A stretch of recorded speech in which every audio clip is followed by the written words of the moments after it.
Hi friends, I'm Amy and this is A-Star Reads, and I'm hoping that in this vlog I'm going to get a 5-star read. So I recently started listening to, what did I start listening to? The Frozen River by Ariel Lawhon. And this is the first book here in 2026 that I think might actually be a 5-star. I've read other really good books and gave them like a 4.5 so far. High ratings. But this is the first book that I'm reading it, and I think I'm 30-something% of the way through it, and I'm thinking it's going to be a 5-star read. So I want to take you on that journey. We can see if this actually does end up being my first 5-star read of the year.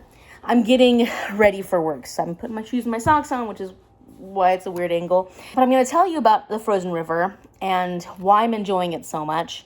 And then hopefully through the end of this video, we'll find out if it actually ends up being a 5-star read. But I'm pretty excited about it. I think at this point, there's a very good chance it will be a 5-star read. Okay, so The Frozen River is set in 1789, or at the very end of the 18th century, in Maine.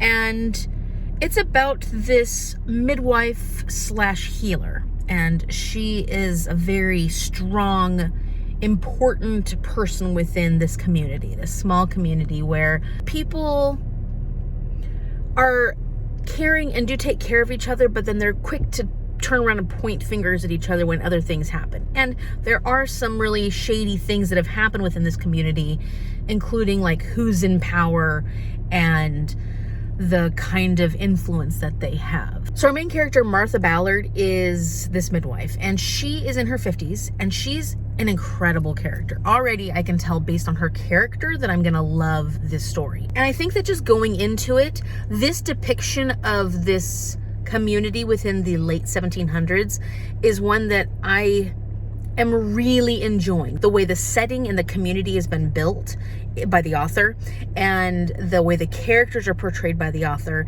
is something that I really enjoy, because I feel like during this era in general in the US, you know, there's a lot of issues with that era, but there's also a lot of depictions of the communities as being so cold and so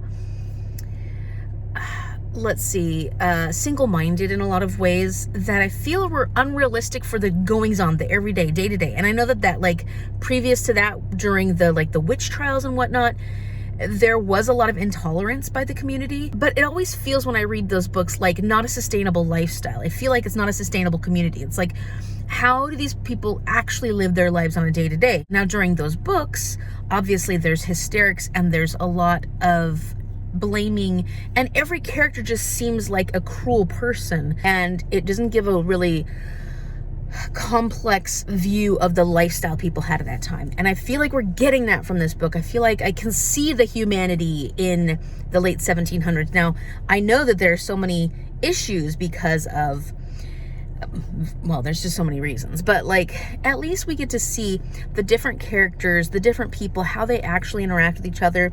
There are a lot of contentious moments between characters in this story, but I am appreciating a more realistic look at what a day-to-day life in this era, in this region would have looked like. And I feel like you don't always get that from like a Scarlet Letter and books like that. And I also love that she's given us an incredibly strong female character who is sticking up for herself, and it will get her into trouble.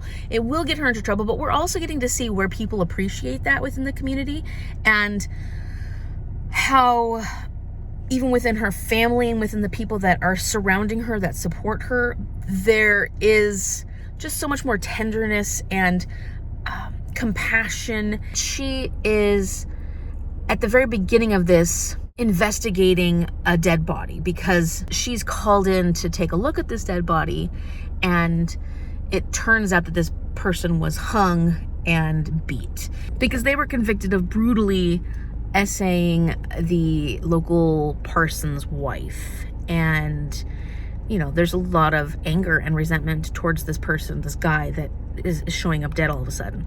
But of course, there are people who want to keep things hush-hush, that it's in their best interest to keep things hush-hush. And there is another person who has been implicated in this essay of this woman, and he has a lot of power. So We're getting to see Martha just really get at the end of her rope in her frustrations, because she's a very compassionate person and she's worked really closely with all the people within the community, but especially the women, because she helps them bring life into the world, because she helps them through all their illnesses and ailments. And she feels very strongly that she has to look after the people who others would turn their nose up to. She's called to stand up for these people who cannot stand up for themselves as well, or who need support, and that's going to get her in trouble. It's going to get her in trouble because she's making enemies with very important people within the community, or I should say influential people within the community. And so I'm going to talk more about it later, but those are my thoughts right now before I head off to work. I'm running late. Oh, but I do want to say that I can already tell that the happenings of this story are going to piss me off to no end. To absolutely no end. I can tell that I'm going to be so frustrated with the bad people in this story and the things that Martha has to go through because of that. Because already the town is turning against her in some ways, turning against the people that she's trying to protect. And she's always been a very vocal but important part of this community. And I think people need to remember how important she is to them, because we have this doctor who comes in who's this Harvard graduate, and he is completely inept. But because he has this label of being this doctor, everybody is like, oh, but he is educated. He is a doctor. And she's like, he's undermining everything she's doing, and he is awful. He's threatening the lives, not intentionally, not like verbally threatening the lives, but his presence and his medicinal practices, or lack thereof, I should say, are threatening the lives of the community that she loves and that she takes care of. And so she's really frustrated, and I don't blame her, because he's off. I hate that, like, entitlement. He's so entitled because he went to Harvard, because he's a rich man, because he thinks that rich people are better than poorer people. And it's just so frustrating, and you can just tell she's just so like, oh, I can't. It's hard. That stuff for me is so hard to read. I like reading it because it gives me those feelings, and that's what you want from these kind of stories, but it also makes me just want to throw the book. Well, it's an audiobook at this point, but basically throw the book across the room.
Okay, so I'm a little over 40% of the way through the frozen river, and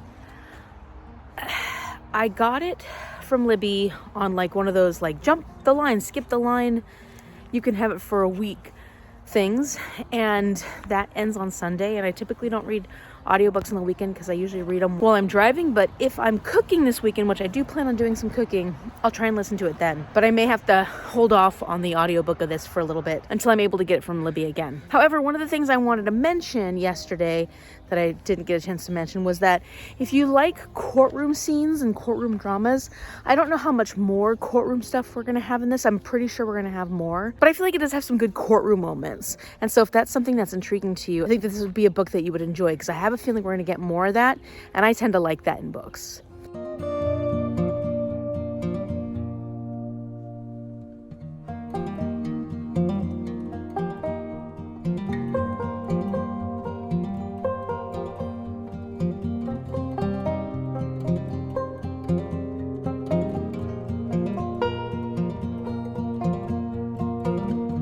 Okay, today's a busy day because we are doing more treaty day assemblies. Yesterday we did quite a few, but I got another skip the line lending from my library in Libby because I still have like a 4-week wait to be able to get the Frozen River. Luckily, since I got the skip the line, I can get back to reading the Frozen River, and it feels so good to come back to it. I'm just loving this book, really, really loving it. Love the characters, just the development of these different characters. Our main character, of course, Martha, but then all her kids and the relationships and the different things that are going on with them. I'm loving it. And I love her relationship with her husband, Ephraim. Everything about this book, I'm loving. It's so good. But especially the character development, I'm currently enjoying that because they're at this fling, this spring fling sort of thing, where they're dancing and the young ones are meeting, you know, other young ones.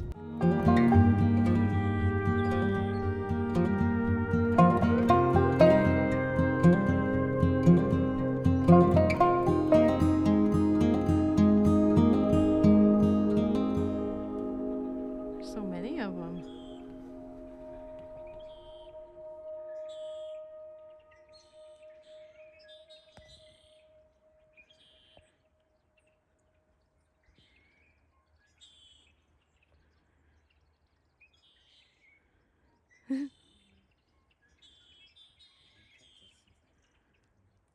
So this morning I was able to get the skip the line loan from Libby for the Frozen River to finish it off, because basically I've been getting it every single time on the skip the line loan because it's been checked out for weeks and weeks, and I didn't have a chance of getting it except that everybody else was putting it off, so I got it for 7 days at a time.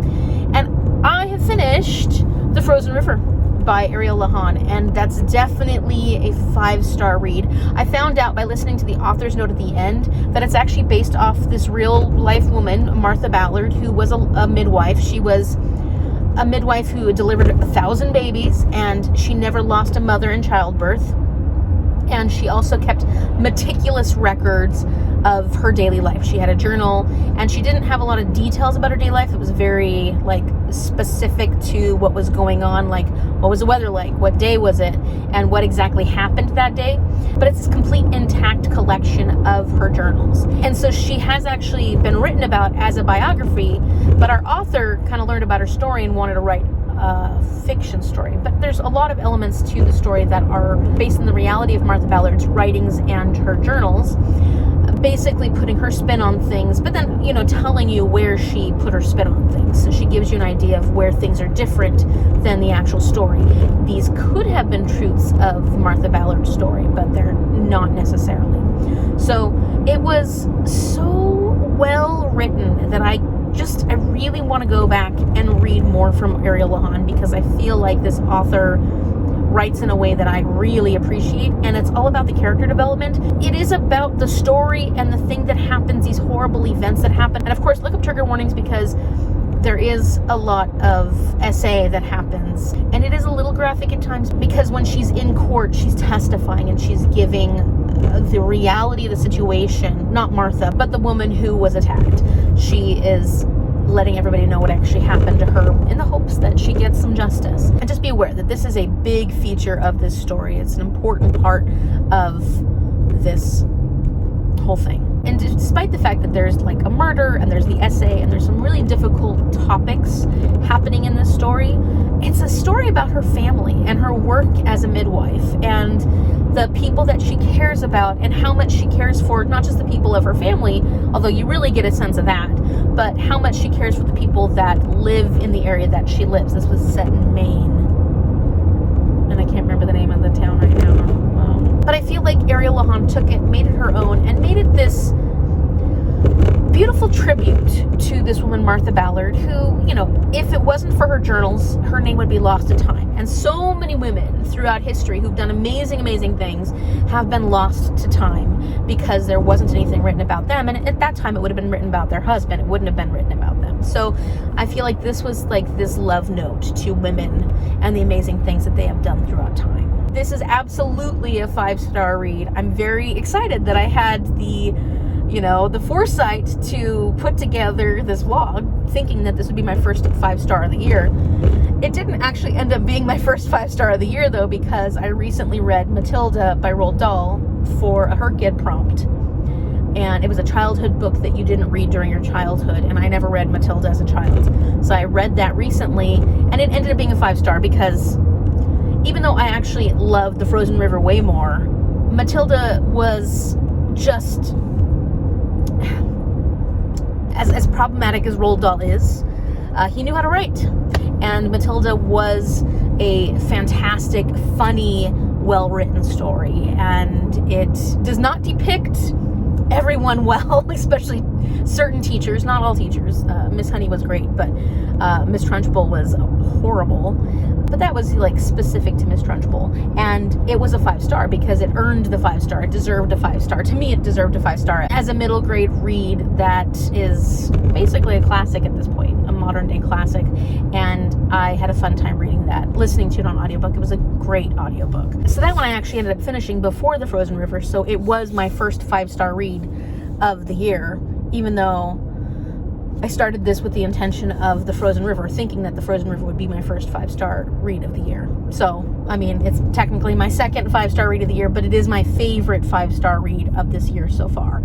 And this will definitely be one of my favorite books of the year, unless I have an incredible year and I end up with just so many 5 stars and so many amazing reads, and hopefully that's the case. I would love to be spoiled for choice, but I can tell you that The Frozen River is going to be ranking highly at the end of the year, even though I don't really rank my 5 stars, but it will in my mind rank highly as one of my favorite 5 stars this year because it was that good and I loved it that much. So looking forward to trying more from this author. I can't wait to see if I love her other books as much as I loved The Frozen River by Ariel.